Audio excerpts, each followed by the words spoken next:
సేవ అంటే అదొక పని. ఏ పని చేయాలన్నా పనిచేసే మనిషి ఉండాలా, ఆ మనిషికి ఆ పని చేయాలని కోరిక ఉండాలి. సేవ అయినా మరే పనైనా సరే బలమైన కోరిక లేకుండా సేవ చేయలేరు.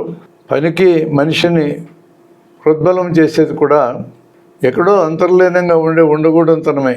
ఇప్పుడు ఇది ఉంది, ఇది పోవాలి, ఇప్పుడు ఇది లేదు, రావాలి, అదే ఉండకూడదనం. అంటే ఉండకూడదనాన్ని ఏది తెచ్చిపెడుతుందో దాన్ని సమస్య అంటారు. ఇప్పుడు విరేచనాలు అవుతూ ఉంటే అది ఉండకూడదనం అవుతుంది. విరేచనాలకు కారణం క్రిములైతే అది సమస్య అవుతుంది. సమస్య ఏదో ఒకటి లేకుండా మనిషిని కదిలించడం కుదరదు. మరి సేవ చేసే వాళ్ళకి సమస్య ఏంటి? సేవ చేయకుండా ఉండలేరు వాళ్ళు, అది వాళ్ళ సమస్య. అలా మారడానికి మనసులో బలమైన కోరిక ఉండాలి, సేవ చేస్తే తృప్తి కలగాలి. దాన్ని కూడా స్వార్థమని పిలిచేటట్లయితే ఆ మాత్రం స్వార్థం అవసరమే. మోక్షాన్ని ఆశించే ఒక భక్తుడు నిస్వార్థుడు అని అంటుంటాం. ఏం కాదు, అది మోక్షం కోరుకునే ఒక స్వార్థం ఉంది అతనికి. అట్లాంటి స్వార్థాన్ని మనం అనుమతించవచ్చు. ప్రజలకు మేలు చేస్తే, సేవ చేస్తే నాకు సంతోషం కలుగుతుంది, తృప్తి కలుగుతుందని ఎవరన్నా అంటే దాన్ని సమాజం ఆహ్వానిస్తుంది. దీన్ని ఎక్కడా తప్పట్టాల్సింది ఏమి లేదు, మెచ్చుకోవాల్సిందే తప్ప. అలాంటి ఒక ఇంపల్స్, ఒక బలమైన కోరిక లోపల లేకుండా సేవ అనేది ఎవరు చేయలేరు. సేవ చేసే మనిషి, సేవ చేసే ఉద్దేశం అయినాక సేవ చేయడానికి అవసరమయ్యే పరికరాలు ఉండాలి, విధానం ఉండాలి. మనం చేసే సేవ డబ్బుతో ముడిపడేదైతే మీ చేతిలో డబ్బు ఉండాలి, లేకుండా సేవ చేయలేరు. వస్తువులు ఇచ్చి అవతల మనిషికి సహాయపడేదైతే అలాంటి వస్తువులు మీ దగ్గర ఉండాలి. ఏమీ లేని వాళ్ళు కూడా ఇలాంటి వస్తువులు కానీ, డబ్బు కానీ, ఆస్తులు కానీ ఏమీ లేని వాళ్ళు కూడా సేవ చేయగలిగే అవకాశం ఉంటుంది. అది మన ప్రస్తావనలో వస్తుంది. పని ఫలితాన్ని దృష్టిలో పెట్టుకునే జరుగుతుంది. మనం ఏ చిన్న పని చేసినా ఫలితాన్ని మనసులో పెట్టుకునే చేస్తాం. ఓ బస్ స్టాండ్కి వెళ్ళి బస్సు ఎక్కినామంటేనే ఆ బస్సు పలానా చోటికి చేరాలి, ఆ పలానా చోట నాకు పని ఉంది అనే ఫలితాన్ని ఆశించే బస్సు ఎక్కుతాం. అంతేగాని ఊరికే ఏ బస్సుకు పెడితే ఆ బస్సు ఎక్కడం కానీ, ఏది ఖాళీగా ఉండేది ఎక్కడం కానీ చేయం మనం. అంటే ఆ ఫలితమే లక్ష్యం. సేవ చేసే వాళ్ళకు కూడా ఆ సేవా ఫలితమే లక్ష్యమై ఉంటుంది. పని చేయాలంటే దాని వెనక శ్రమ ఉండాలా. మీరు ఏ పని గురించి మాట్లాడినా అందులో మానవ శ్రమ అనేది ఉంటుంది. మానవ శ్రమ లేకుండా ఆ ఫలితం అనేది పుట్టదు. ఓ చెట్టు కింద ఒక చిన్న అమ్మాయి చింత చిగురు కోసి కుప్ప పెట్టుకొని కూర్చుంటుంది. ఆ దారిన పోతున్న వ్యక్తి ఇది ఎంతమ్మా అని అడుగుతాడు. ఎంతమ్మా అని అడిగాడంటేనే దానికి ఒక రేటు ఉందని ఒప్పుకున్నట్టే కదా. 20 రూపాయలు అంటది. 20 రూపాయలా అని ఆశ్చర్యపోతాడు ఈయన. అవును, 20 రూపాయలు అంటది అమ్మాయి. చింత చెట్టు కింద కూర్చున్నావు, పైన ఉన్న చింత చిగురు కిందకు తీసుకొచ్చి కుప్ప పెట్టి 20 రూపాయలు అంటావా అని అంటాడు ఈయన. అప్పుడు అమ్మాయి అట్లాగైతే మీరే చెట్టు ఎక్కి కోసుకోండి సార్ అంటది. చెట్టు ఎక్కలేకనే కదా నేను అడిగాను అంటాడు ఈయన. అందుకే కదా నేను చెప్పింది అంటది ఈమె. చెట్టు మీద ఉన్న చింత చిగురు, చెట్టు కింద ఉన్న చింత చిగురు ఉపయోగంలో తేడా ఉండదు. రెండు పచ్చడి చేసుకోవచ్చు, పప్పు చేసుకోవచ్చు, రకరకాలు వాడుకోవచ్చు. పైనున్న చింత చిగురుకి కింద ఉన్న చింత చిగురుకి తేడా ఏంటి? పైనున్న చింత చిగురుకి ఆ అమ్మాయి యొక్క శ్రమ కలిస్తే అంటే అమ్మాయి పని చేస్తే కింద ఉండే చింత చిగురు వచ్చింది. అందుకే ఆ శ్రమ యొక్క రేటు 20 రూపాయలు అన్నది అమ్మాయి. చింత చిగురుకి రేటు చెప్పాల, ఆ అమ్మాయి శ్రమకి రేటు చెప్పింది. మనం ఈరోజు ఉదయం 6 గంటల నుంచి రేపు ఉదయం 6 గంటల దాకా కొన్ని వందల వస్తువులు వాడుకుంటాం. మన ఒంటి మీద కూడా కొన్ని వందల వస్తువులు ఉంటాయి. ఇవన్నీ మానవ శ్రమతే వస్తాయి. శ్రమ అనేది లేకుండా ఫలితం అనేది రాదు. మనం వాడుకునే వస్తువులు రావు. ప్రకృతి సిద్ధంగా ఉండే గాలికి మనం ఖర్చు పెట్టక్కర్లా. ఢిల్లీ లాంటి కాలుష్యం ఉన్న చోట్లయితే కొన్నాళ్ళకి సిలిండర్లు తగిలించుకొని తిరగాల్సి వస్తుంది. అది వేరు. అప్పుడు దానికి శ్రమ ఉంది, దానికి ఒక విలువ ఉంటుంది, దానికి ఒక ఖరీదు కూడా వస్తుంది. ఇప్పుడు మామూలుగా అయితే మనం గాలికి డబ్బులు కట్టడంలా. ఒకప్పుడు మంచినీళ్ళకి కూడా డబ్బులు ఏమి చెల్లించకుండా నదుల్లో వాగుల్లో తాగినాం. ఇప్పుడు మంచినీళ్ళకి సీసర్ 20 రూపాయల లెక్కన లెగ్గడుతున్నాం. నదుల్లో ప్రవహించే నీటికి ప్రకృతి సిద్ధంగా వస్తుంది కాబట్టి మానవ శ్రమ అక్కర్లేదు. కానీ ఇప్పుడు బాటిల్లో ఉన్న నీళ్ళు అంటే మనం కొనుక్కుంటున్నాం కదా, మానవ శ్రమ ఉంది దాంట్లో. ఏ వస్తువు అయినా మనం ఉపయోగించుకునేటప్పుడు మానవ శ్రమ ఇమిడి ఉంది. పని అనగానే మానవ శ్రమ వస్తుంది. సేవ అనేది చేసేటప్పుడు కూడా అది సేవే అని మనం అనుకున్నా అది ఒక పని. దాని వెనక సేవ చేసే వాళ్ళు శ్రమ ఉంటుంది. దీన్ని మనం మర్చిపోకూడదు. అయితే సేవ అనే దగ్గర ఏ ఫలితాన్ని సేవ చేయించుకునే వ్యక్తి నుంచి ఆశించకుండా చేయడం, ఇది దానికి ఉన్న ప్రత్యేకత. మామూలుగా బయట ఏ వస్తువుని కొనడానికి మనం మార్కెట్కి వెళ్ళినా ఆ వస్తువుకు తగిన ఖరీదు చెల్లించాలి, అంటే శ్రమ విలువ చెల్లించాలి. ఎక్కువ తక్కువ మార్కెట్లో చుట్టగులను బట్టి, డిమాండ్ సప్లైని బట్టి కాస్త ఎక్కువ ఇస్తాం, తక్కువ ఇస్తాం. కానీ సాధారణంగా దానికి ఒక విలువ ఉంటుంది. ఆ విలువ చెల్లించకుండా ఆ వస్తువు మన దగ్గరికి రాదు. ఉచితంగా వచ్చిందని మనం అనుకున్నా దానికి ఎవరెవరు చెల్లించే ఉంటారు. మన పిల్లలకి మనము సంపాదించి ఉచితంగానే పెడుతున్నాం కదా రోజు భోజనం, బట్టలు అన్నీ కూడా. వాళ్ళు నేరుగా శ్రమ చేయకపోయినా వాళ్ళ తల్లిదండ్రుల శ్రమ దాంట్లో ఉంటుంది. కాబట్టి మానవ శ్రమ లేకుండా సేవ కూడా ఉత్పత్తి కాదు. ఇక్కడ సేవనే మనం పిలిచిన దగ్గర ఆ శ్రమ యొక్క ఖరీదుని, ఆ సేవని తీసుకున్న వాళ్ళ దగ్గర మనం అడగడం లేదు. అది సేవ అంటే. మనిషికి 3 రుణాలు ఉంటాయి. తల్లిదండ్రుల రుణము, దాంతోపాటు సమాజం యొక్క రుణము, గురువు యొక్క రుణము, ప్రకృతి యొక్క రుణము అంటారు వీటిని. తల్లి తన గర్భంలో 10 నెలలు మనల్ని పెట్టుకొని పెంచింది. తండ్రి నుంచి ఒక కణము, తల్లి నుంచి ఒక కణము, రెండు కలిసి జైగోటుగా తయారై మనం పుట్టడానికి 10 నెలల ముందు ఈ జైగోటు తల్లి గర్భంలో అతుక్కుని పెరిగి పెరిగి మనకి ఉన్న ఈ రూపం వచ్చింది. ఆ ఏ 2 కణాలు అక్కడ కలుస్తాయి, ఆ 2 కణాలు ఎందుకు కలుస్తాయి ఈ మనకు తెలియదు. ఎగ్జాక్ట్గా ఆ కణాలు కలిసి జైగోట్ ఫామ్ అయిన, తయారైన క్షణము కూడా మనకు తెలియదు. మనం అనుకుంటున్న పుట్టిన టైము మనం పుట్టిన సమయం అని. టైం కూడా ఏమంటుంటారు మా హాస్పిటల్లో రోగులు, అలే సిజేరియన్ లాంటి ఆపరేషన్ ముహూర్తం పెట్టుకొని వచ్చేటోళ్ళు కూడా ఉన్నారు మా దగ్గరికి. అలా పెట్టుకొని కరెక్ట్గా ఈ టైంకే బిడ్డ బయటికి రావాలంటారు. అంటే అది పుట్టిన సమయం అని వాళ్ళ ఉద్దేశం. కానీ పుట్టిన సమయం అది కాదు. తల్లి గర్భంలో జైగోటు తయారైంది పుట్టిన సమయం. ఆ టైము తల్లికి తెలియదు, తండ్రికి తెలియదు, పుట్టే మనకి తెలియదు, ఎవ్వరికి తెలియదు. అది 2-3 రోజులు అటు ఇటుగా ఎవరైనా చెప్పగలరు తప్ప కరెక్ట్గా సమయం చెప్పడం ఎవరికి సాధ్యమే కాదు. అలా పుట్టి 10 నెలలు తల్లి గర్భంలో పెరిగి మనం బయటకు వచ్చిన తర్వాత కూడా ఇండిపెండెంట్గా మనం చేయగలిగే పని గాలి పీల్చడం ఒకటే. మిగతా అన్ని పనులు తల్లిదండ్రులు చేయాల్సిందే. తల్లి పాలిచ్చి పెంచాలి, నడక నేర్పించాలి, మాటలు నేర్పించాలి, స్నానం చేయటం నేర్పించాలి, టాయిలెట్ ట్రైనింగ్ చేయాలి. ఇవన్నీ 5-6 ఏళ్ళ దాకా నేర్పించిన తర్వాత బడికి పంపిస్తే ఆ తర్వాత కూడా దాదాపు 20-25 ఏళ్ళ వరకు మనం స్వతంత్రంగా జీవించగలిగే స్థాయికి మనం అయితే రాము. దీన్ని బట్టి చూస్తే తల్లికి మనం మొట్టమొదటి రుణపడి ఉన్నాం. తల్లి మనకు సేవ చేసింది, ఏమి ఆశించకుండా చేసింది. ఒక రకంగా ఇది ఇన్స్టింక్చువల్, అంటే సహజాతం. మన తల్లే కాదు, చాలా జంతువుల తల్లులు కూడా తమ బిడ్డలకి ఇలానే సేవ చేస్తాయి. అది సహజాతంగా వచ్చినటువంటి లక్షణం. మానవుడు ఆలోచించగలడు, చైతన్యంతో పరిశీలించగలడు. కాబట్టి సహజాతంతో పాటు తల్లిదండ్రుల పరిశీలన, నా బిడ్డని నేను ఎదిగేటట్టు చేయాలి, నా బిడ్డకి నేను సహాయపడాలని కోరిక కూడా బలంగా ఉన్నది. దీన్ని చాలామంది దురదృష్టవశాత్తు సేవ కింద భావించటంలా. తల్లి యొక్క బాధ్యత బరువది. ఏమి నేను అడిగినానా కనమని? మీ సంతోషం కోసం మీరు కలిశారు, నేను పుట్టా, అది నా ఛాయిస్ లేదు, మీ ఛాయిస్ లేదు అని అనే పిల్లల్ని ఈరోజు చూస్తున్నాం.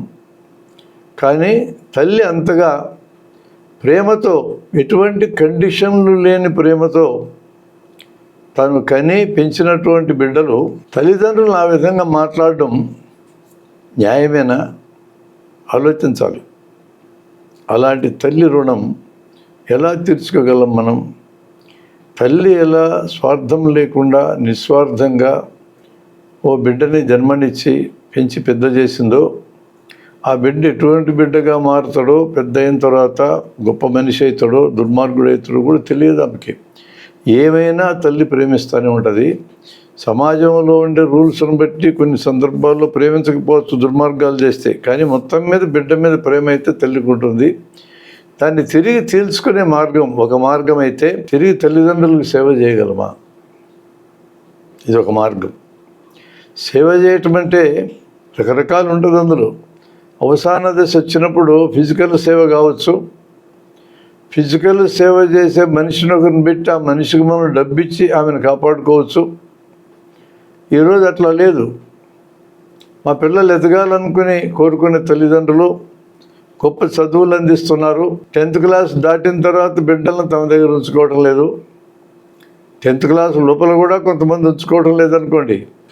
ఇంటర్ రాగానే ఎగిరిపోతున్నారు. అంతకుముందు ఇల్లు కావాలన్నాకనే పేరుతో 3 రౌండ్లు ఇల్లు కట్టుకుంటాము.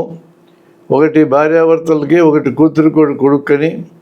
ఇంటర్మీడియట్ దాటగానే కూతురు కొడుకు ఇద్దరు ఎగిరిపోయినారు చదువుల కోసమని. ఆ 2 రూములు ఖాళీని, అవి కూడా మీరే ఊడ్చుకోవాలా. అలా వెళ్ళిన పిల్లలు అలానే ఆ పైన ఎంబీబీఎస్ ఇంజనీరింగ్ చేరుతానో, డిగ్రీ చేరుతానో, వెళ్ళిపోవడం ఇక అంతే. బాగా బతకాల నా పిల్లలనే కోరికతో మనం విదేశాలు వెళ్తే బాగుండు అనుకుంటాం. వాళ్ళు విదేశాలు వెళ్తారు. వెళ్ళిన తర్వాత ఎప్పుడో ఒకసారి ఆ వాట్సాప్ ఫోన్లోనో స్కైప్లోనో కనపడుతూ ఉంటారు. ముఖాలు చూపిస్తారు, మనవరాల్ని చూపిస్తూ ఉంటారు. కానీ ఇక్కడికైతే రారు. ఒకసారి ఒక తండ్రి, బాబు ఒకసారి నేను చూడాలని ఉందని అమెరికాలో కొడుకు ఫోన్ చేశాడు. నాన్న, you know I am very busy. నేర్పించాము కదా చిన్నప్పుడు ఇంగ్లీష్లోనే జవాబు చెప్పాడు. Very busy. ఈ తండ్రి ఎందుకు అడిగాడు? ఈ మధ్య తన గుండె నొప్పి వస్తూ ఉంది, ఎప్పుడు సడన్గా చచ్చిపోతున్న అనుమానం మొదలైంది. ఒక్కసారన్నా కళ్ళారా కొడుకుని చూసుకుందామనే కోరికతో రమ్మని పిలిచాడు. దానికంటే ఆ కుమారుడి యొక్క బిజీ అనేది చాలా ఎక్కువైంది. అలాంటి పద్ధతిలో ఈరోజు కుటుంబాలు నడవడం దురదృష్టమో పిల్లల అదృష్టమో ఎవరికోళ్ళు తెలుసుకోవాలి. మానవ సంబంధాలు క్షీణించడం కింద అవుతుంది. అయినప్పటికీ కూడా తల్లిదండ్రులకు నిజమైన సేవ, వాళ్ళకు సేవ చేయటం ఒక భాగమైతే, అలాంటి తల్లిదండ్రులు ఎక్కడున్నా వాళ్ళ గురించి సేవ చేయటం అది కూడా తల్లిదండ్రులకు సేవ చేయటం లాంటిదే. తన శరీరంలో రక్తాన్ని ఇచ్చి బిడ్డకు జన్మనిచ్చిన తల్లి మన శరీరంలో ఉన్న రక్తాన్ని ఇతరులకు దానం చేయటం ద్వారా సేవ చేయొచ్చు. ఆ సేవ అనేక రూపాలు. 4 నెలలకు ఒకసారి రక్తం ఇస్తే మనకేం నష్టం జరగదు. మన శరీరంలో తయారైన రక్త కణాలు 120 రోజులు మాత్రమే బతుకుతాయి. అంటే 3 నెలలకు ఒకసారి రక్తం ఇవ్వచ్చు. అకేషన్ ఏదన్నా కావాలా మీకు, తల్లి పుట్టినరోజు, తండ్రి పుట్టినరోజు, నీ పుట్టినరోజు, నీ భార్య పుట్టినరోజు, నీ పెళ్లి చేసుకున్న రోజు, నీ బిడ్డలు పుట్టినరోజు, ఎన్ని లేవు అకేషన్స్ కావాలంటే. రక్తానికి ప్రత్యామ్నాయం లేదు. ఆర్టిఫిషియల్ రక్తం ఇప్పట్లో వచ్చే అవకాశం కూడా లేదు. రక్తం పోయినటువంటి వాళ్ళు ఎవరో ఒకరి తల్లిదండ్రులే కదా. యాక్సిడెంట్లో పోతుంది, కాన్పప్పుడు పోతుంది రక్తం, కొన్ని ఆపరేషన్లు అవసరమవుతుంది. మనము ఎందుకని 3 నెలలకు ఒకసారో 4 నెలలకు ఒకసారో రక్తం ఇవ్వకూడదు? తల్లి యొక్క రుణం తీర్చుకోవడానికి ఒక అద్భుతమైన మార్గం కదా. ఇది ఆలోచించాలి ఎవరైనా. జాతీయ సేవా దినం రోజున ఒక నిర్ణయం మనం తీసుకోవచ్చు. 18 ఏళ్ళ నుంచి 60 ఏళ్ళ లోపు ఎవరైనా సరే సంవత్సరానికి 3 నుంచి 4 సార్లు తమ రక్తాన్ని ఇవ్వచ్చు. ఆ విధంగా తల్లి రుణాన్ని మనం తీర్చుకోవడానికి అవకాశం ఉంటుంది. ఆ రుణం తల్లి ఒక్కదానికి కాదు, తండ్రికి రుణపడి ఉంటాం.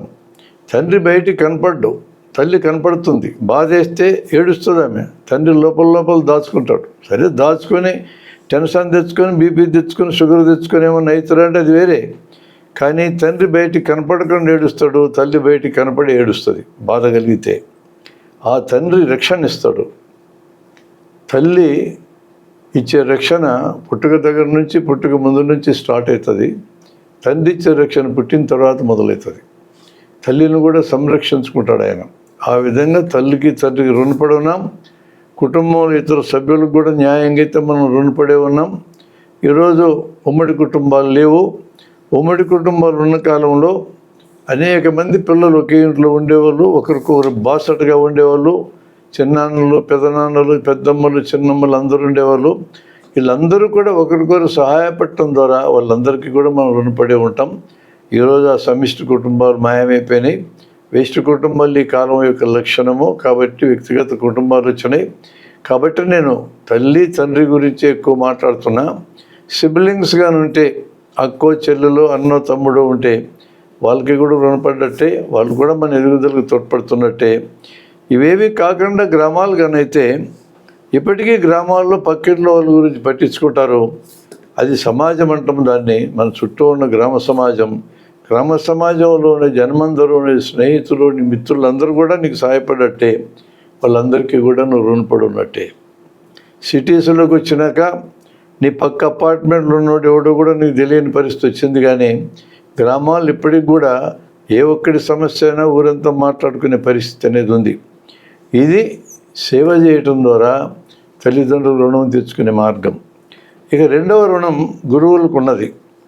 స్కూల్కి వెళ్ళినప్పటి నుంచి మనకు విద్య నేర్పించారు, విజ్ఞానాలు నేర్పించారు, బుద్ధులు, విలువలు అనేకం నేర్పించారు.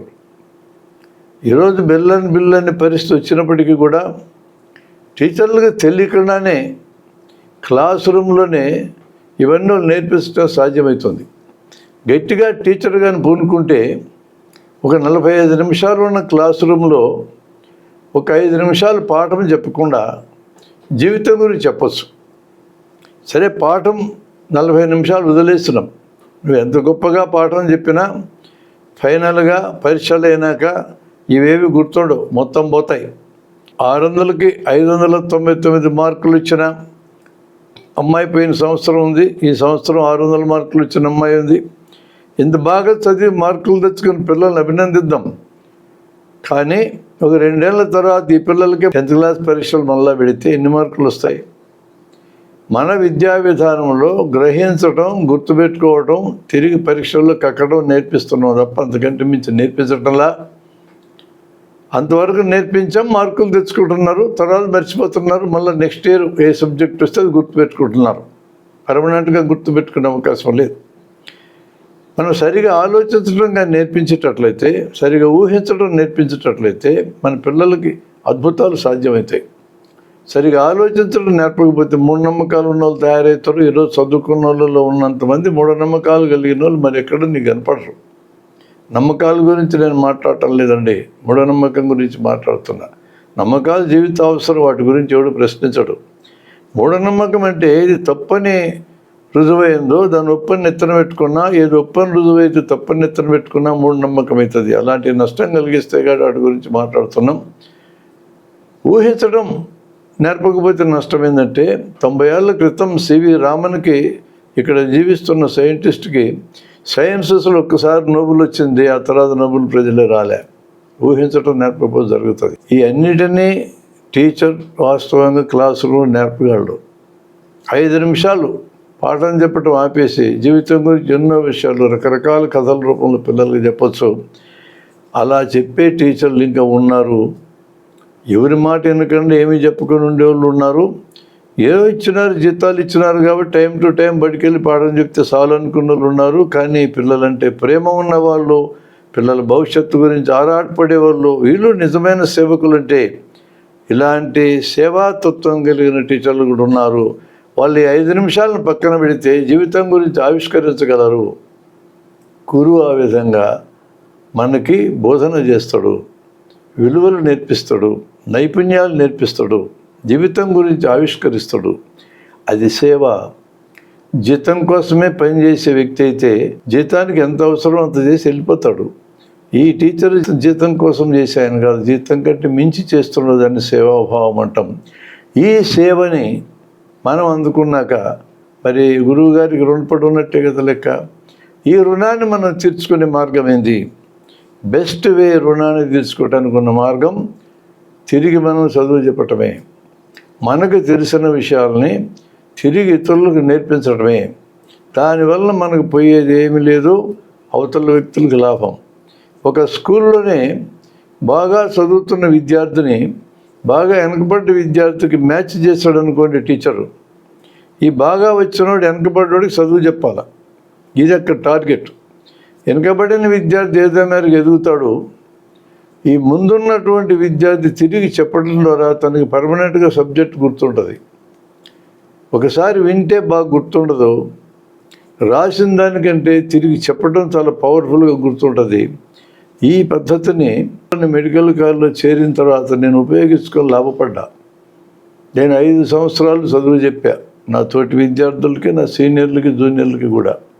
టెక్స్ట్ బుక్లు కూడా కొనుక్కోకుండా మంచి మార్కులతో పాస్ కాగలిగిన ఈ ప్రక్రియ అద్భుతంగా పనికొస్తుంది. టీచర్ ఈ ప్రక్రియని పిల్లలకి నేర్పించవచ్చు. పిల్లలంత చిన్న వయసు నుంచే సేవాభావాన్ని అలవర్చుకోవడానికి టీచర్ తోడ్పడగలడు. ఇది సేవే కదా. ఇతరులకు చదువు చెప్పాల్సిన అవసరం అతనికి ఏముంది, తనకి కూడా ప్రయోజనం ఉంది దాంట్లో అనేది చూపించి ఆ ముందున్నటువంటి పిల్లల్ని వెనకన్న పిల్లలకి దోహదం చేసేటట్టు చేయటం ద్వారా సేవా గుణాన్ని స్కూల్లోనే టీచర్లు పిల్లలకి కలిగించగలరు. అక్కడ కలిగిస్తే సేవాగుణం పర్మనెంట్గా ఉంటుంది. మధ్యలో మనం మీటింగ్లు పెట్టి కలిగించడం సులభం కాదు. టీచర్ అటువంటి పని కానీ చేస్తే తను చేసేది సేవ చేసే విద్యార్థుల్ని వేలు లక్షలు కోట్ల మందిని తయారు చేయటం అనేది దేశానికి ఎంత పెద్ద అసెట్ అంటారు. ఆ పని టీచర్ చేయగలడు, చాలామంది చేస్తున్నారు కూడా. ఆ రుణాన్ని తీర్చుకోవడం అంటే తిరిగి సేవ చేయటమే, అంటే తిరిగి చదువు చెప్పటమే. ఏముంది ఇందులో పోయేది? పైగా లాభం, చదువు చెప్పిన వాడికి బాగా గుర్తుంటుంది. చదువు చెప్పిన వాడు ఎప్పుడు లీడర్ అవుతాడు, నేర్చుకున్నవాడి కంటే ముందుంటాడు. అతను నీకంటే మించిపోవచ్చు నేర్చుకున్నవాడు, కానీ నువ్వు ఎప్పుడు కూడా అతనికంటే పై స్థాయిలో ఉన్నవాడివి అవుతావు. ఇక 3వ రుణం ఉంది. ఈ రుణం ప్రకృతి రుణం లేదా దైవ రుణం అంటారు. దేవుని నమ్మేటోళ్ళు దైవ రుణం అంటారు, నమ్మనోళ్ళు ప్రకృతి రుణం అంటారు. ఎట్టు పిలిచినా ఒకటే దానికి అర్థం. ప్రకృతి మనకి అనేకం ఇచ్చింది. సూర్యుడు ప్రకృతిలో నెంబర్ 1. సూర్యుడి వల్లనే మనకి ఎనర్జీ వస్తుంది. ఎక్కడో 8-9 కోట్ల మైళ్ళ దూరంలో ఉన్న సూర్యుడి నుంచి ఇక్కడికి వచ్చే కాంతి, ఇక్కడికి వచ్చే ఉష్ణం మనకు ఉపయోగపడుతుంది.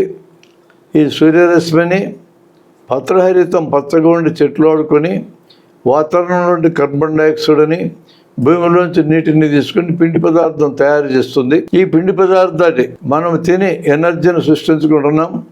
శాకాహార జంతువులన్నీ తింటున్నాయి, జింకలు, మేకలు ఇట్లాంటివి.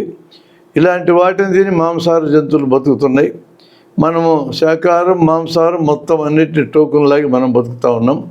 మొత్తం మీద మానవ జాతి మనుగడికి అత్యంత ముఖ్యమైన ఆహారం సూర్యుడి నుంచి వస్తుంది, ప్రకృతి నుంచి వస్తుంది. ఇక ప్రకృతిలో అనేక వనరులు ఉన్నాయి, నదులు ఉన్నాయి, పర్వతాలు ఉన్నాయి, అడవులు ఉన్నాయి, సముద్రాలు ఉన్నాయి. భూమి లోపల కూడా అనేక వనరులు ఉన్నాయి, గాలులు అనేక వనరులు ఉన్నాయి. ఈ వనరులన్నీ ఈరోజు మానవ జాతి వాడుకుంటుంది.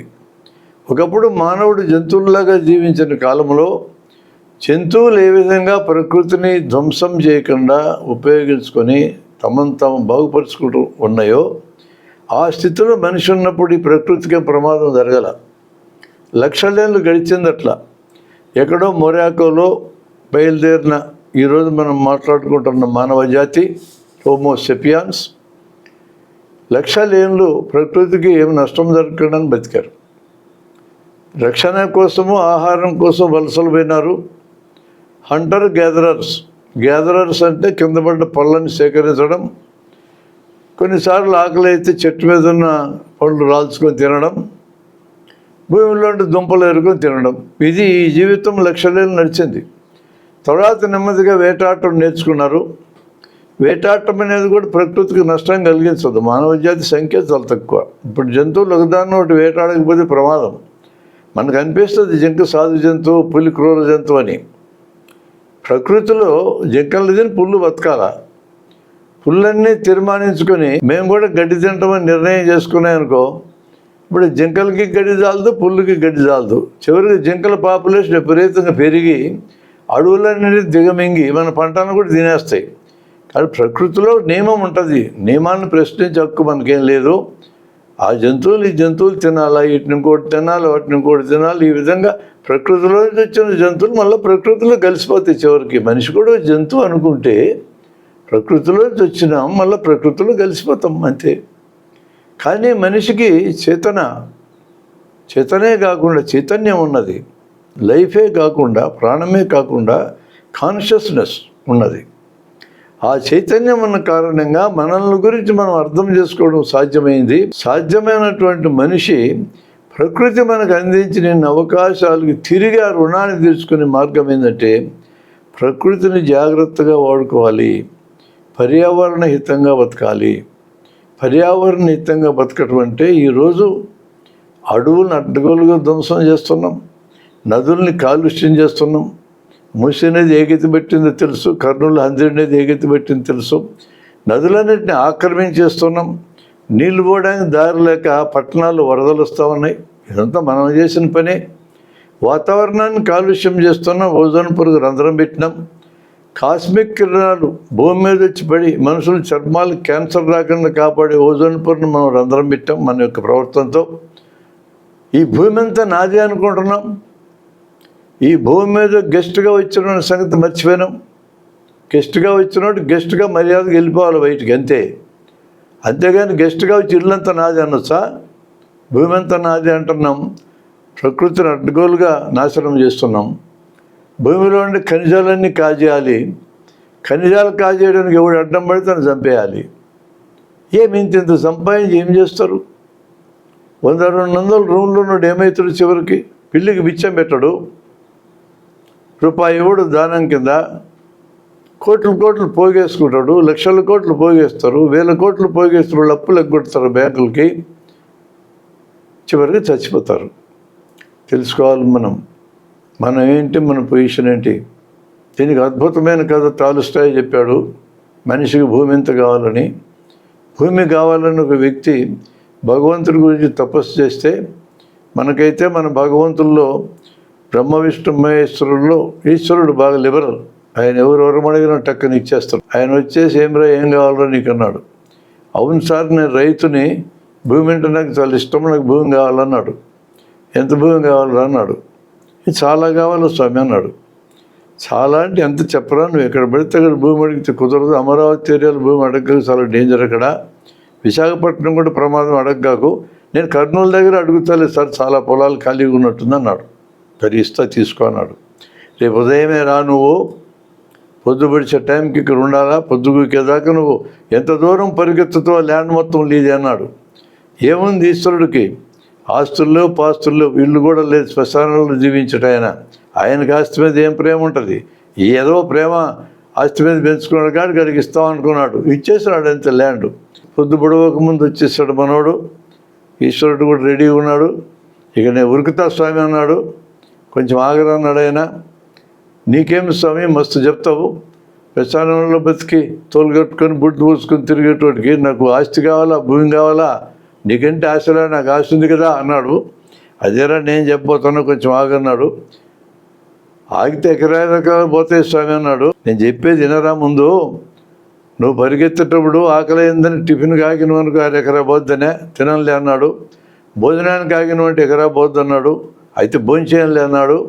ఎక్కడన్నా మూత్ర విసర్జనకి ఆగితే 1/4 ఎకరా పోద్దనే. ఒక రోజుకి ఆగిపోతాలే స్వామి, ఎన్ని నువ్వు చెప్పాలన్నా, నాకు తెలియదా అన్నాడు. నీకు ఉరికేస్తున్నా అన్నాడు. పరిగెత్తరా అన్నాడు. వాడు పరిగెత్తి సాయంత్రం దాకా 12 గంటలు పరిగెత్తి చెమటలు పడుతున్నాయి, నీళ్ళు తాగడంలా, ఆకలి అవుతుంది, తిండి తినడంలా. చివరికి ఈశ్వరుడు సారు కూర్చొని ఉన్నాడు కదా, ఆయనకి పర్లాంగ దూరం వచ్చాడు. అరే వచ్చేసినాడే మొత్తం మీద పొద్దుగూకి లోపల అనుకున్నాడు. వాడు అక్కడే కింద పడ్డాడు. వాడు ఎంతకే లేవడంలా. ఈయనే మహానుభావుడు ఎదురుపోయి ముక్కుదరి ఏలు పెడితే గాలాడడంలా, మెడలెట్ట పట్టుకుంటే నాడాడడంలా చచ్చిపోయాడు. 12 గంటలు ఏం తినకుండా తాకుండా పరిగెత్తి బతుకుతాడు మనుషులు. ఎంత మారుతాంటున్నారైతే మాత్రం. వెంటనే పక్కనే పొలాల్లో ఉన్న రైతులను పిలిచి, అరే నాయన ఈడు భూమి కోసం పరిగెత్తినాడు, చచ్చిపోయినాడు. ఈ పక్కనే రోడ్డు పక్కనే ఒక 6 అడుగులు పొడవు, 2 అడుగులు ఎడల్పు, 3 అడుగులు లోతు గొయ్యి తీపిచ్చి పండబెట్టి అయినా శ్రీశైలం వెళ్ళిపోయినాడు. మనిషికి భూమి ఎంత కావాలా? ఫైనల్గా 6 అడుగులు కావాలా? నువ్వు కోట్లు సంపాదించు, లక్షల కోట్లు సంపాదించు, పర్యావరణ ధ్వంసం చేయి, సర్వనాశనం చేయి, అందరినీ కొంపల నుంచి సంపాదించు, ఏమన్నా చేయి, ఫైనల్గా నువ్వు పండుకోవాల్సింది బూడిచిపెట్టి 6 అడుగులు. కాలేస్తే 6 అడుగులు కూడా అక్కర్లేదు నీకు. ఎంత నువ్వు ప్రేమ పాత్రుడు అయినా, నీ పిల్లలకి ఎంత ఇష్టమైన వ్యక్తి అయినా చనిపోయినాక కుళ్ళిపోయేదాకా నిన్నే ఉంచుకోరు. భూమిలో కలపాల్సిందే, గాల్లో కలపాల్సిందే. ఎందుకు ఇంతలా ఆశ పెట్టింది జనానికి? సేవాభావం ఎందుకు కలగడం వాళ్ళకి?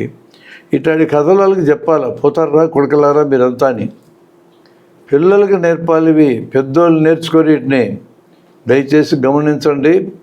ఏ మంచి విషయమైనా పిల్లలకు నేర్పడం సులభం. మనం మంచి విషయాలు పిల్లలకు నేర్పకపోతే చెడ్డ విషయాలు చాలా సులభంగా నేర్చుకుంటారు వాళ్ళు. అందుకనే ఒక మంచి టీచరు సేవాభావం కలిగిన పిల్ల వయసులోనే వాళ్ళకి సేవాభావాన్ని అందించగలడు. ప్రకృతి ఎడల ప్రేమ, జంతువులు మనుషులు అందరి ఎడల ప్రేమ, ప్రకృతి వనరుల్ని పరిమితంగా వాడుకోవాలనే కోరిక, ఇది జరగడానికి ఒకే పని మనం చేయాలి. విచ్చలవిడి వినిమయ తత్వాన్ని వదులుకోవాలి. ఇప్పటికే 10 జతల బట్టలు ఉన్నాయి, ఇంకా 50 జతలు కొనకూడదు. నేను ఇందాక చెప్పిన ఇల్లు కూడా అట్లాడితే 3 రూములు ఇల్లు వరకు నేను భరించగలను. సరే పిల్లలు పెరిగేటప్పుడు తలా ఒకటి కావాలనుకున్నారు. ఎనివే పిల్లలు వెళ్ళిపోయినాక 2 రూములు కూడా నీకు బరువే. అయినప్పటికీ కూడా 3 రూముల దాకా మనిషిని భరించవచ్చు. 100 రూముల ఇల్లు, 200 రూముల ఇల్లు, రాజభవనం లాంటి ఇల్లు ఎట్లా భరించాలి వీటిని? ఇదంతా ప్రకృతి వనరులు ధ్వంసం చేయటం కదా. వస్తువులు విపరీతంగా పోగేసుకుంటాం, ప్రకృతి వనరులు పాడు చేయటం కదా. ఎక్కడి నుంచి వస్తాయండి వస్తువులు? వస్తువులట్లో వెనక శ్రమ ఉంది. శ్రమ ఉందంటే వనరులు ఖర్చు అవుతుంది, మానవ శ్రమ కూడా ఖర్చు అవుతుంది. అన్నిటికంటే దుర్మార్గంగా ఈరోజు ఈ ప్రపంచంలో పరిపాలించడం చేసిన పని, మానవ సంపదని ఆయుధాల పేరుతో గుట్టేసిన. మొత్తం మానవ సంపదలో 3వ వంతు ఆయుధాలు పేరుతుంది. ఆయుధం దేనికి పనికి వస్తుంది? చంపడానికి పనికి వస్తుంది. దేనికి పనికి వస్తుంది? ఇంక ఏ ప్రయోజనం లేదు దాంతో. యుద్ధాలంటే చంపడమే. దీనివల్ల మానవ జాతి తగ్గుద్ది కదా అని అనొద్దండి. ఆ చచ్చేవారు నువ్వు ఉంటే ఒప్పుకుంటావా? నేను ఉంటే ఒప్పుకుంటానా? ఎవడు కనమన్నాడు ఎంతమంది పిల్లల్ని తగ్గించుకో. పుట్టినాక చంపడం ఎందుకు? ఇదివరకు 10 మందిని కనేటోళ్ళం. ఎంతమంది బతుకుతారో తెలియని కాలంలో.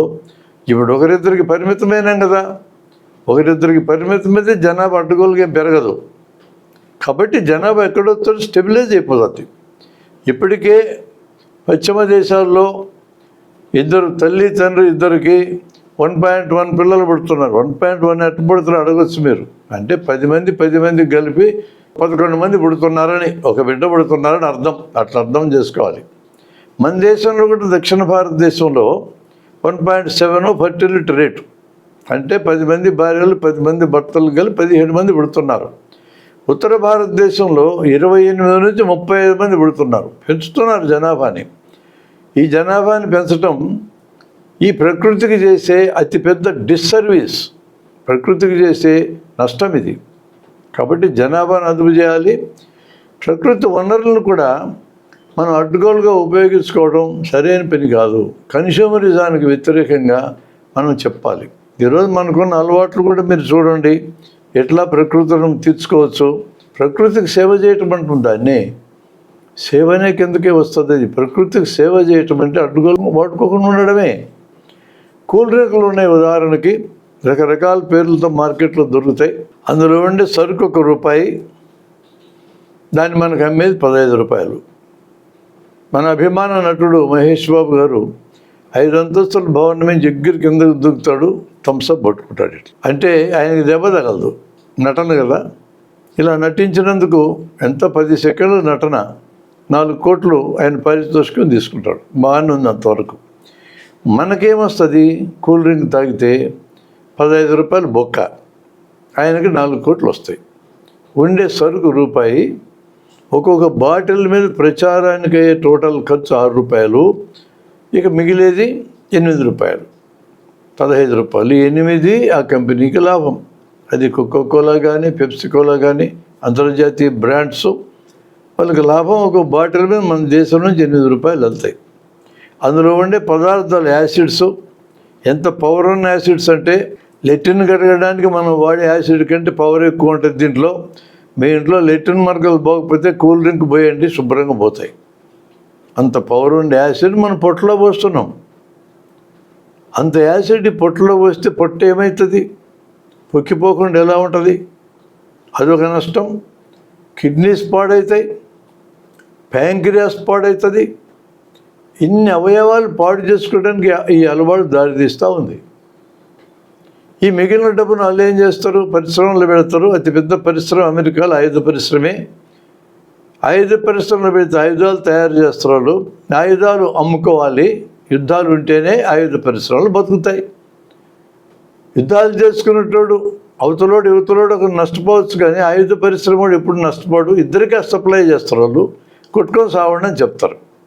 పాకిస్తాన్ దగ్గరకు ఆయుధాలు అమ్ముతారంటే మేము దివాళీ ఎత్తున్నాం, మేము కొనలేమన్నారు. సగం రేటుకి ఇస్తాలే అంటది అమెరికా.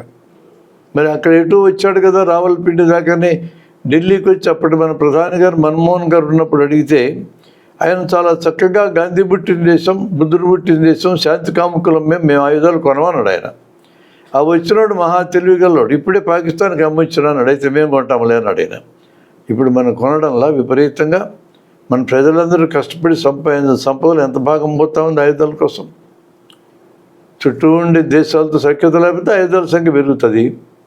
ఆయుధాలు వెనుకొచ్చి చంపడానికి మానవ సంపదని మారణ హోమం సృష్టించి ఆయుధాల మీద ఖర్చు పెట్టడం అనేది, దానికోసము మానవ శ్రమను ఖర్చు పెట్టడం, ప్రకృతిని ధ్వంసం చేయటం అనేది నీకు సేవ చేసిన, మనకి సేవ చేసిన ప్రకృతికి చేసే డిస్సర్వీస్గా ఏంటిది? అందుకని వ్యక్తిగా ఆలోచిస్తే నా సూచన ఏంటంటే కన్స్యూమరిజాన్ని, విచ్చలవిడి వాడకాన్ని తగ్గించుకోవటం ఎవ్వరికి వాళ్ళే మొదలు పెట్టాలా. ఇప్పుడు మీ ఇంటికి వెళ్ళి చూడండి, పైన మెట్ల మీద ఇరిగిపోయిన కుర్చీలు వేస్తున్నాయి మీ ఇంట్లో. అయ్యా వాటిని రిపేర్ చేసి వాడుకోండి, లేదంటే ఎవరికైనా ఇచ్చేయండి, వాడుకుంటారు. లేదంటే అమ్మేసి మిఠాయి కొనుక్కొని తినండి. అంతేగాని ఆ పైన వేస్తే ఆడ పురుగు పుట్రా జారుతాయి. వాటిని అప్పుడప్పుడు శుభ్రం చేసి పెట్టాలి. ఏం పని ఇదంతా మనకి?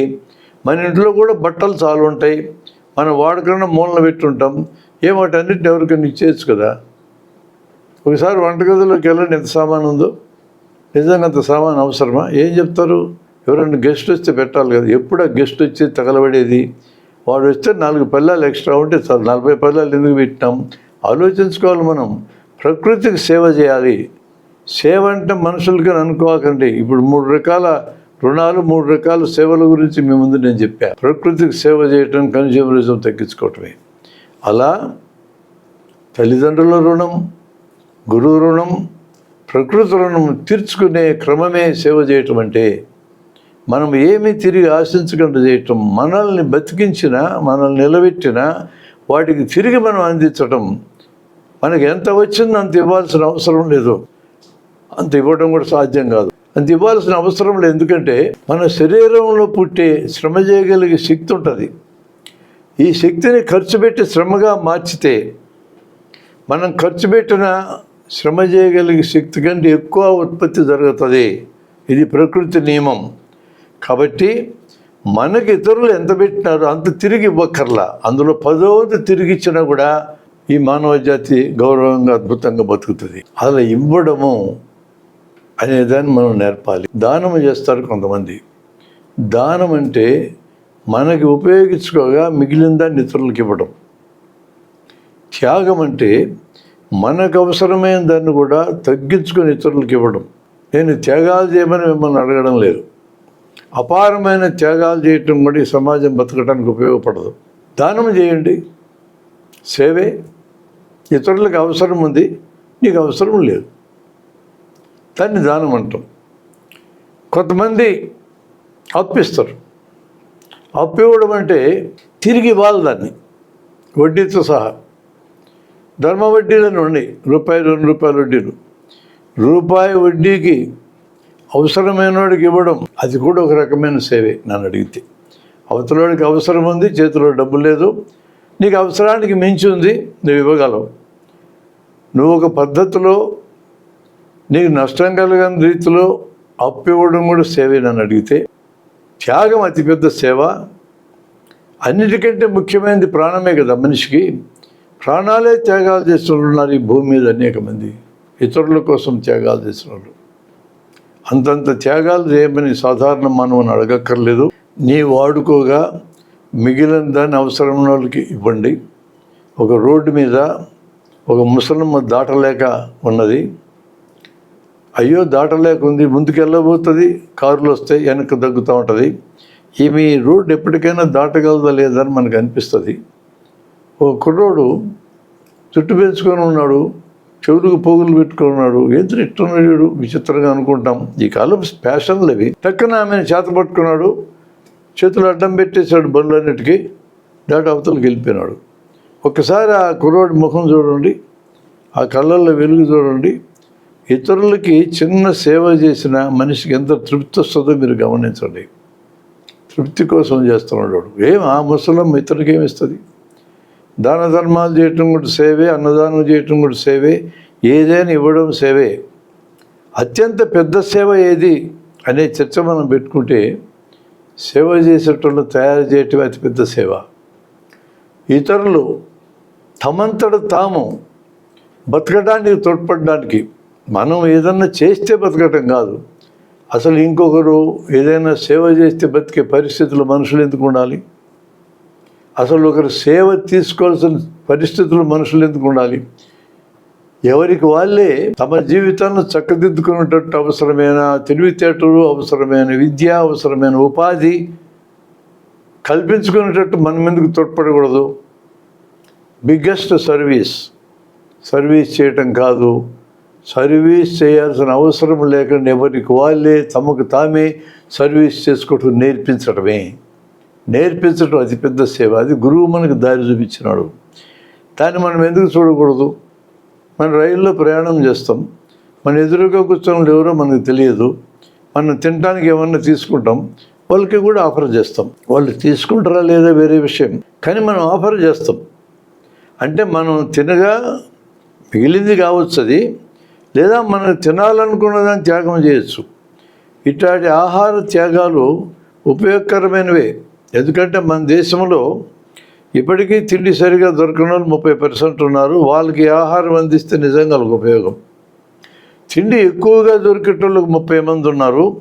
వాళ్ళు ఇలా ఇతరులకు ఆహారం ఇవ్వడం, వీళ్ళకి మేలు చేసుకోవడమే, వీళ్ళు బరువు పెరుక్కొని ఉంటారు. ఇక మధ్యలోనే 40% కూడా ఆహారం పరిమితంగా తినడం, శరీరానికి వ్యాయామం ఉంటుంది, మనకి మనం చేసుకునే సేవే కదా. అందుకని ఇతరులకు ఆహారం ఆఫర్ చేయటం వల్ల మనకు నష్టం జరిగేది ఏమీ లేదు, కానీ మనకు ఆనందం కలుగుతుంది. మన ఆహారం వాళ్ళకి ఇచ్చాం, వాళ్ళు దాన్ని తీసుకొని తింటే మనం సంతోషపడతాం. వాళ్ళకి అలా ఆఫర్ చేసినాక వాళ్ళు తీసుకొని తిన్నా తినకపోయినా మనం ప్రశాంతంగా తినగలం. ఇప్పుడు మారిందిలేండి కల్చర్. మీరు ఇప్పుడు స్లీపర్ కోచ్లోకి వెళ్ళినా, ఏసీ కోచ్లోకి వెళ్ళినా బస్తాలు తీసుకొని మింగుతారు, కానీ ఇతరులకు ఆఫరే చేయరు. అసలు ఆ లక్షణమే పోయింది మనుషులకి. మామూలు సెకండ్ క్లాస్ సిట్టింగ్లో ప్రయాణం చేయండి, అక్కడ కనపడతారు వీళ్ళు. ఇంకా మీకు పాతకాలంలో అన్ని చోట్ల వాళ్ళే కనపడాలి, ఇప్పుడు కనపడటం అలా తగ్గారు.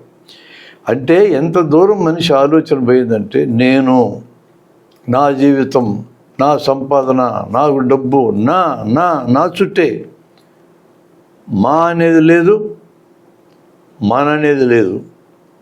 మా అంటే మా పిల్లలు, అంత కొంతవరకు ఉంది. మన అంటే మనందరం, వసుదైవ కుటుంబం, ప్రపంచం ప్రజలందరూ మన వాళ్ళే. మనకి చాలా తెలియవండి. మనం ఇప్పుడు వాడుకునే ఫోన్లో ఉన్న రేర్ మెటల్స్ ఆఫ్రికాలో గనుల్లోంచి పసిపిల్లలతో తవ్విస్తున్నారు. ఎంతమందికి తెలిసింది? ఆ ఫోన్ పట్టుకున్నప్పుడు ఆ పిల్లల్ని గుర్తు రావాలా? ఎంత ఇన్హ్యూమన్ ప్రపంచం ఉన్నందుకో విచారించాలా. మనకు అందుబాటులో ఉన్న వరకు మనం చేయొచ్చు కాక, ప్రపంచంలో ఇన్హ్యూమన్ సిచ్యువేషన్ ఎందుకుంది, ఇంత మానవత రహితమైన పరిస్థితి ఎందుకుంది అనేది కూడా చూడాలి. సేవ అనే దాన్ని పరిమితార్థంలో చూడమని నేను చెప్పటం లేదు. సేవల్లో పరాకాష్ట, సేవ అవసరం లేని సమాజాన్ని నిర్మించటమే. అందుకని ఎవరికి వాళ్ళు మనమే మన ఆరోగ్యాన్ని మనం కాపాడుకోవాలా, మన అవసాన దశలో మరొకరు సేవ చేయాల్సిన పరిస్థితి మనకు రాకుండా చూసుకోవాలా. అలా ఉండాలంటే ఆహారం పరిమితంగా తినాలి, ఆకలైనప్పుడే తినాలి. ఇంకో ముద్ద తింటే ఆకలి తీరద్దు అనుకుంటే ఆ ముద్ద ఆపేయాలి. ఇది చిన్న పద్ధతి. అది వ్యాయామం ఉండాలి ప్రతిరోజు. చివరి రోజు దాకా మనం జీవించున్న చివరి రోజు దాకా ఇతరుల సహాయము సేవ లేకుండా మనంతటా బతకగలిగేటట్టుగా మన ఆరోగ్యాన్ని తీర్చిదిద్దుకోవటమే ఈ సమాజానికి మనం చేయగలిగే అతిపెద్ద సేవ. సడన్గా పోయినామనుకోండి ఎవరికి బాధ ఉండదు, తీసుకొని పోవడం. ఈరోజు మన లైఫ్ స్టైల్ వలన, మన జీవన శైలి వలన షుగర్ జబ్బు, బీపీ జబ్బు విపరీతంగా పెరిగినాయి. ఈ విపరీతంగా పెరగడం వల్ల సైలెంట్ కిల్లర్స్ ఇవి. దీనికి తోటి టెన్షన్ ఒకటి, అపారమైన టెన్షను, రిపిటేటివ్ థింకింగ్ అనే టెన్షన్ అంటారు. సమస్య ఎదురైతే పరిష్కారం కోసం ఆలోచించడం అనేది నేను ఏమి ఇబ్బంది పెట్టదు, అదొక క్రియేటివ్ యాక్టివిటీ. కానీ అదే ఆలోచన రిపీటెడ్గా చేయడం, పదే చేయటం, ఇది టెన్షన్ కింద దారితీస్తుంది. రోగం వస్తుంది. రోగం వస్తే డాక్టర్ దగ్గర చూపించుకోవాలా, రోగానికి వైద్యం చేయించుకోవాలా. ఈ రోగానికి ఖచ్చితంగా బాగు కాదు, చనిపోవడం ఖాయమని తేలింది అనుకోండి, చనిపోవడం ఖాయమని తేలితే చనిపోతాం అంతే, అంతకంటే ఏముంది. మీరేం బతకాలనుకుంటే మాత్రం పర్మనెంట్గా బతుకుతారా? ఒకవేళ పర్మనెంట్గా బతికని ఎంజాయ్ చేయగలమా? అందరూ 80 ఏళ్ళకి చచ్చిపోయి మన ఒక్కరికి 200 ఏళ్ళు వస్తే కెన్ బి ఎంజాయ్ దట్? నీ స్నేహితులందరూ చచ్చిపోతారు, వాళ్ళ పిల్లలు చస్తారు, ఒక్కడు పరిచయం లేడు, దిక్కుమాల జీవితం అవుతుంది. మనం ఎంజాయ్ చేయలేం. అందరూ 80కి చస్తే 90కి రావడం అది వేరు. అట్లా 5-10 ఏళ్ళు వెనక ముందు పోవాల్సిన వాళ్ళమే. రోగం చచ్చిపోయేంత రోగం వస్తే స్వీకరించడమే, లేదంటే బాగా రోగం అయితే బాగు చేసుకోవటమే. అది ఆలోచన అంటే. ఆందోళన అంటే ఏంటి? అరే నాకు రోగం వచ్చిందే, బాగవుతుందో బాగాదో, వాడికి రాలే, వీడికి రాలే, నాకెందుకు వచ్చింది? ఇది ఆందోళన. ఏమవసరం ఇదంతా? ఆలోచన స్థానంలో ఆందోళన తెచ్చుకుని బీపీ షుగర్లు తెచ్చుకుంటున్నారు. ఇవి తెచ్చుకోకుండా ఉంటే మనం ఆరోగ్యంగా బతికితే, ఇతరుల సేవను ఆశించకుండా జీవితం ముగిసిపోతే ఎందుకంటే పెద్ద సేవ ఏముందండి? ప్రజలకు మనం చేయగలిగే సేవ. అలాగే మన పిల్లల్ని ఖచ్చితంగా చదివించాల్సిందే. చదువుకున్న పిల్లలు మన మీద ఆధారపడకుండా బతకాల. ఒక దశ వచ్చినాక పిల్లలకు స్నేహితులుగా మారాలి. నేను తండ్రిని, నేను తల్లిని, ఈ కథంతా మర్చిపోండి. ఎర్లీగా పిల్లలకు స్నేహితులుగా మారాలి. అలా మారినప్పుడు బంధాలు వేరుగా ఉంటాయి. పిల్లలు సెల్ఫ్ యాక్చువలైజేషన్లోకి వెళ్తారు, వాళ్ళు ఆవిష్కరించుకోగలుగుతారు. పిల్లలు ఒక దశ వచ్చినాక మన సేవ అవసరం లేకుండా బతకగలిగే స్థితిలో ఉండాలి. పిల్లలు సంపాదించుకోవచ్చు, కానీ వాళ్ళు సంపాదించిన దాని మీద ఆధారపడి జీవించాల్సిన, అంటే వారు మనకి డబ్బు రూపంలో సేవ చేస్తే బతకాలి అనే పరిస్థితిలో మనం కూడా ఉండకూడదు. పిల్లలకు పంచివ్వదలుచుకుంటే చివరి నిమిషం దాకా నీవు, నీ భార్య బతకటానికి నీకు ఏం కావాలో అది పక్కన పెట్టి మిగతాది పంచివ్వండి. గట్టిగా నన్ను కానీ అడిగితే అలా పంచివ్వడం కూడా సరైనది కాదు. ఏమవసరం వాళ్ళు సొంతంగా సంపాదించుకుంటున్నారు. చారిటీకి వదిలేసేయండి, నీకున్నదాన్ని జనానికి వదిలేసేయండి. అలాంటి మనసు మనకి మన పెద్దలు పెంచలా. అలాంటి మనసును మన పిల్లలకి మనం పెంచుదాం. నాకు తెలిసిన ఒక డాక్టర్ విజయవాడలో 100 ఎకరాలు సంపాదించున్నాడు, డాక్టర్ వృత్తి మానేసి రియల్ ఎస్టేట్లు దిగి. ఈ మధ్య కొడుకు ఫోన్ చేశాడు, అతను అమెరికాలో ఉంటున్నాడు. ఒరే ఒకసారి వచ్చి భూమి అంతా చూసుకొని పోరా అన్నాడు. ఆ పిల్లవాడికి చదువు చెప్పించాడు, సొంతంగా సంపాదించుకోవడం నేర్పించాడు. అమెరికా పోయినాడు, బతుకుతా ఉన్నాడు. వాడు చెప్పిన జవాబు ఏం తెలుసా? ఆ ల్యాండ్ అంతా ఎవరు చూసుకుంటాడు డాడీ, నాకు అక్కర్లేదు, అది నీకు ఒకవేళ ఇవ్వాలనుకుంటే అమ్మేసి డబ్బులు, లేకపోతే మానేయి, నీ భూమితో నాకేం పని అన్నాడు. 100 ఎకరాలు విజయవాడ దగ్గర మీరు ఊహించండి ఎంత డబ్బులు ఇస్తుందో, లెక్క చేయలేడు. 2000 సంవత్సరానికి అటు ఇటు పుట్టిన పిల్లలు, మిలీనియం చుట్టూ పుట్టిన పిల్లలు, ఇప్పుడున్న పిల్లలు జనరేషన్ జెడ్. ఈ పిల్లలు సంపాదించుకోవడం, ఖర్చు పెట్టుకోవడం, మళ్ళీ వారం తర్వాత మళ్ళీ సంపాదించుకోవడం. ఇక్కడ ఉన్నారు. కుప్పలు వేయాలా, ఆస్తులు పోగేయాలి. ఈ గొడవలు ఏజలకి మనకుంది పాత తరం వాళ్ళకి ఆస్తులు పోగేసి పిల్లలకి ఇవ్వాలని. ఆస్తులు పోగేయటం రక్షణ ఇస్తుందని మనం అనుకుంటున్నాం, పరిమితంగా రక్షణ ఇస్తుంది, నిజమే, నేను ఒప్పుకుంటున్నాం. కానీ దానివల్ల మన ఆరోగ్యం పాడు చేసుకుంటున్నాం. ఆస్తులంతా పిల్లలకి ఇచ్చి దేవరించుకొని కొంతమంది బతుకుతున్నారు, అది కూడా కరెక్ట్ కాదు. అందువలన ఇతరులు మనకి సేవ చేయాల్సిన అవసరం లేకుండా మనం కానీ జీవించగలిగితే ఇది ప్రపంచంలో ప్రజలకు మనం చేయగలిగే అతిపెద్ద సేవ. అయినప్పటికీ కూడా ఈ రోజుల పిల్లలు తల్లిదండ్రుల దగ్గర నుండి సేవ చేసే పరిస్థితి లేదు. మన పిల్లలు అమెరికానో ఆస్ట్రేలియానో బ్రిటన్ వెళ్ళిపోతే ఎప్పుడు గుర్తొస్తామంటే మనము అక్కడ మన కొడుకును పంపిస్తే కోడలు గర్భవతి అయితేనో, కూతురుని పంపిస్తే కూతురు గర్భవతి అయితేనో అప్పుడు గుర్తొస్తాం మనం. ఎందుకంటే అక్కడ పని మనిషిని పెట్టుకోవడం చాలా ఖరీదైన వ్యవహారం, పైగా వాళ్ళు 24 గంటలు ఉండరు.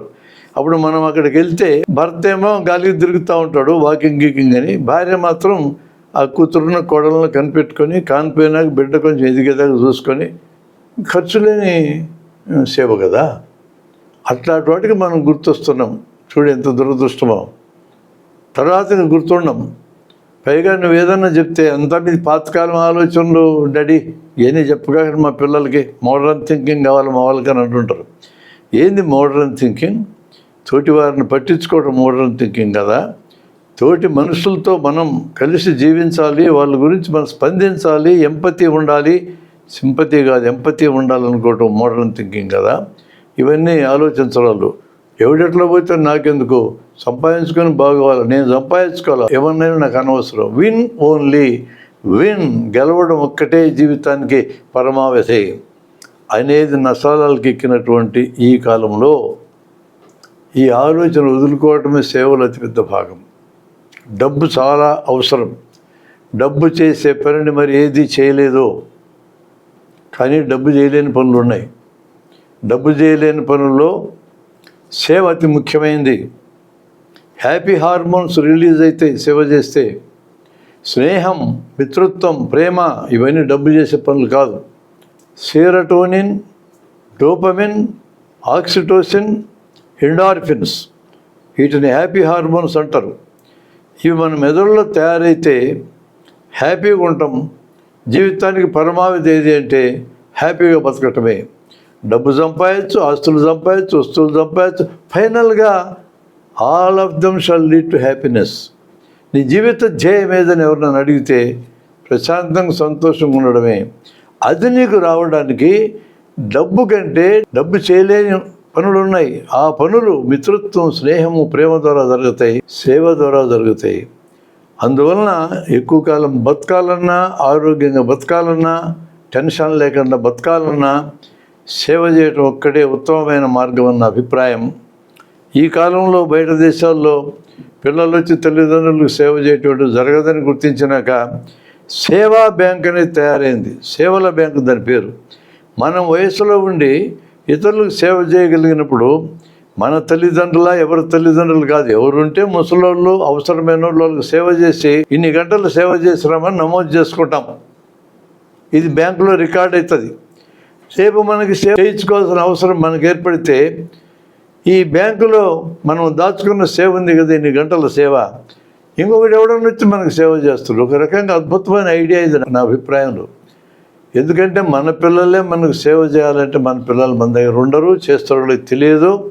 కాబట్టి సేవల బ్యాంకులో ఇప్పుడు వయసులో ఉన్న వాళ్ళందరూ సేవను రికార్డు చేసుకొని ఇతరులకు సేవ అవసరమైనప్పుడు వాళ్ళ దగ్గర నుంచి మన సేవను పొందడం.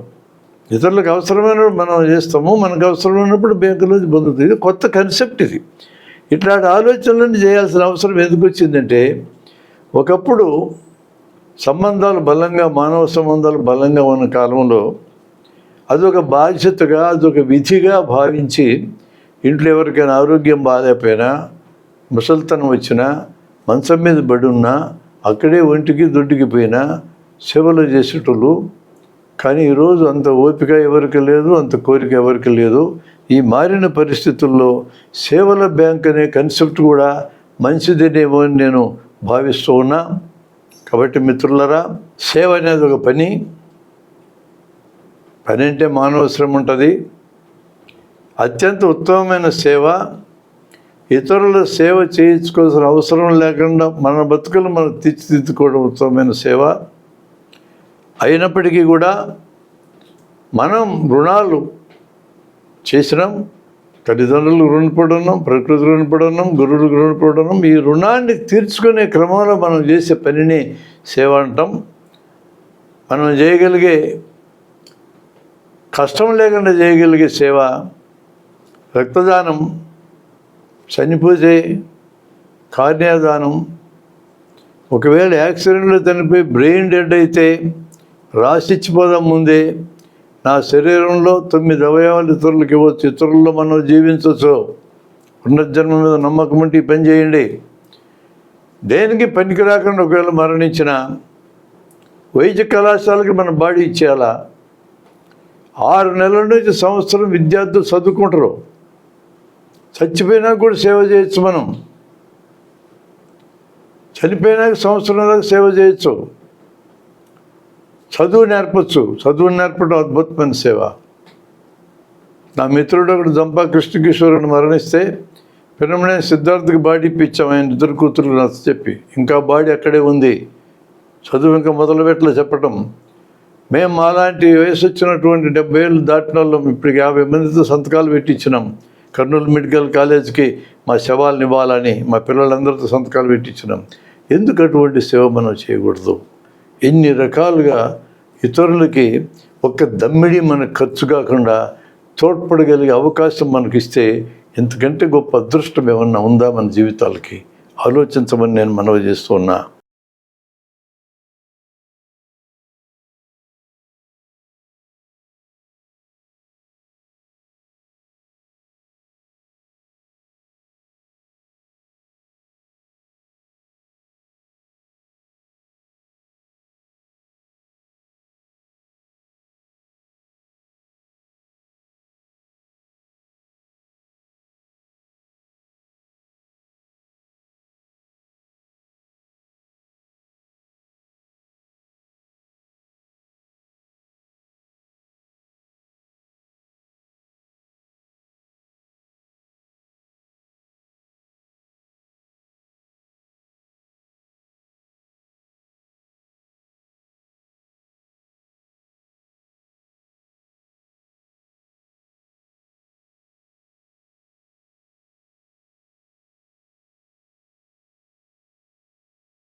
జనరల్ గా ప్రెసెంట్ సొసైటీలో కేవలం మనీ ఫోకస్ మీదే ఆర్థిక బంధాలు ఎక్కువగా ఉండి మానవ సంబంధాలు చాలా తగ్గిపోతున్న సందర్భంలో సేవ ద్వారా డెఫినెట్ గా తిరిగి మనం ఆర్థిక సంబంధాలే కాకుండా వేరే కూడా ముఖ్యమైనది చాలా చక్కగా చెప్పారు. చాలా thank you very much sir. అయినా సరే వినటం అనేది చేస్తాము, ఆ మోటివేషన్ కొంచెం వస్తూ ఉంటుంది, తప్పనిసరిగా నేను కంటిన్యూ చేయాలనేటటువంటిది. కానీ కొద్ది రోజులకి వాళ్ళు మళ్ళా తిరిగి ఆ మోటివేషన్ కోసం ప్రాధాయపడుతూ తిరిగి అది కంటిన్యూ చేయలేకపోతారు సార్. కానీ మీరు సేవ అనేది బలమైన కోరిక ఉంటేనే చక్కగా చేయగలమని చెప్పారు. ఆ ఒక బలమైన కోరిక సరిపోతుందా, లేకపోతే ఇంకా వేరే ఏమైనా మనసులో గట్టిగా ఉంచుకోవటం వల్ల మీలాగా చేయలేకపోయినా కనీసం ఒక 1% చేయగలిగే విధంగా ఉండగలిగినా సరే అది చాలా సంతృప్తిగా అనిపిస్తుంది. దానికి ఏదైనా 2 పాయింట్స్ యాడ్ చేయండి sir. Thank you very much. బలమైన కోరిక ఒక భాగం అండి, కానీ దాని వెనక నాలెడ్జ్, సరైన నాలెడ్జ్ కూడా ఇంపార్టెంట్. ఇప్పుడు నేను మీకు చెప్పడానికి ప్రయత్నం చేసింది సేవ వెనక ఉన్న సరైన నాలెడ్జ్ ఏందని చెప్పడానికి ప్రయత్నం చేశా. ఆ నాలెడ్జ్ ఇంటర్నలైజ్ అయితే ఇప్పుడు ఎవరి గుర్తింపు కోసమో ఎవరిచ్చే కీర్తి కిరీటాల కోసం మనం ఎదురు చూడం. మనకు మనమే గుర్తింపించుకుంటాం. మన సంతోషం కోసం మనం సేవ చేస్తున్నాం, మనం ఇతరులకు మేలు చేస్తున్నాం అనే భావనే మనకు అనవసరం. ఇతరులకు మన వల్ల మేలు జరుగుతుంది, అది మనకు బై ప్రోడక్ట్. మనకు మెయిన్ ప్రోడక్ట్ మనం హ్యాపీగా ఉండడమే. ఫైనల్గా లైఫ్లో జీవిత లక్ష్యం ఏందని అడిగితే మా హ్యాపీగా ఉండటమే జీవిత లక్ష్యం. సేవ హ్యాపీనెస్ ఇస్తుందని అర్థమైతే దాన్ని ఎవడు వదులుకోడు. సేవ ఆరోగ్యాన్ని ఇస్తుందని తెలిస్తే ఎవడు వదులుకోడు. కాబట్టి సరైన నాలెడ్జ్ని మనం ఇన్పుట్గా వాడుకోవాలి. బయట వాళ్ళు ఇచ్చే మోటివేషన్ టెంపరీ అండి, అది ఎక్కువసేపు ఉండదు. ఆ కాసేపు ఊగిపోతాం మనం, అబ్బా బ్రహ్మాండంగా చేయాలి, ఆయన చేయనట్టు ఏం చేసినట్టు చేయాలనుకుంటాం, కానీ ఆ తర్వాత అది నిలబడదు. మనకు మనం ఇచ్చుకునే మోటివేషన్ ఉంటుంది చూడండి, మనకు మనం ఇచ్చుకునే గుర్తింపు, మనకు మనం ఇచ్చుకునే మోటివేషన్, ఇది కీలకం. దాన్ని మనం ప్రాక్టీస్ చేస్తే వస్తుందండి, అదేం కష్టమైన పని ఏం కాదు, అదేం బ్రహ్మ విద్య కూడా ఏం కాదు, ఎవరైనా ప్రాక్టీస్ చేయొచ్చు. మనకి పాతకాలంలో ఉమ్మడి కుటుంబాలు ఉన్నప్పుడు, మన గ్రామాల్లో పక్క వాళ్ళని పట్టించుకోవడం ఈ స్వభావం ఉన్నప్పుడు, అది ఒక సమాజ జీవితంలో అంతర్భాగం కిందనే నేర్పించబడ్డది. ఈరోజు వెస్ట్ కుటుంబాలు వచ్చి ఎవడెట్లా పోతే నాకెందుకు, నేను బతికితే చాలు, ఎప్పుడు నాశనమైనా నాకు అనవసరం అనే ఒక దిక్కుమాలిన ఫిలాసఫీ అనేది రంగంలోకి వచ్చినాక మీరు చెప్పిన ప్రాబ్లం పెరిగింది. ఈ టైంలో దీన్ని మళ్ళీ పునరుద్ధరించడం కోసం ఇలాంటి చర్చ కూడా చేసి తను చూసుకో అనేది నేర్పించడం చాలా అవసరమని నా అభిప్రాయం. మోటివేషన్ అనేది కూడా టీచర్ ఇచ్చిన మోటివేషన్ కూడా ఎంతసేపు ఉంటుంది, కాసేపు ఉంటుంది. అది అలవాటు అయ్యేదాకా ఆ మోటివేషన్ బయట నుంచి ఇస్తుండాల్సిందే. ఒకసారి అలవాటు కింద మారితే ఇక బయట నుంచి మోటివేషన్ మనకు అక్కర్లా. పళ్ళు తోముకోవడం నేర్పడానికి తల్లిదండ్రులు చాలా కష్టపడ్డారు కదా, అలవాటు కింద మారినాక ఎవరు చెప్పకుండా తోముకుంటున్నాం కదా, సేవ కూడా అంతే. అలవాటు కింద మార్చుకునేదాకా మనం దీన్ని బయట నుంచి మోటివేషన్ తీసుకోవాల్సిందే. అయిన తర్వాత ఎవరు బయట నుంచి మోటివేషన్ ఇవ్వాల్సిన అవసరం లేదు మనకి.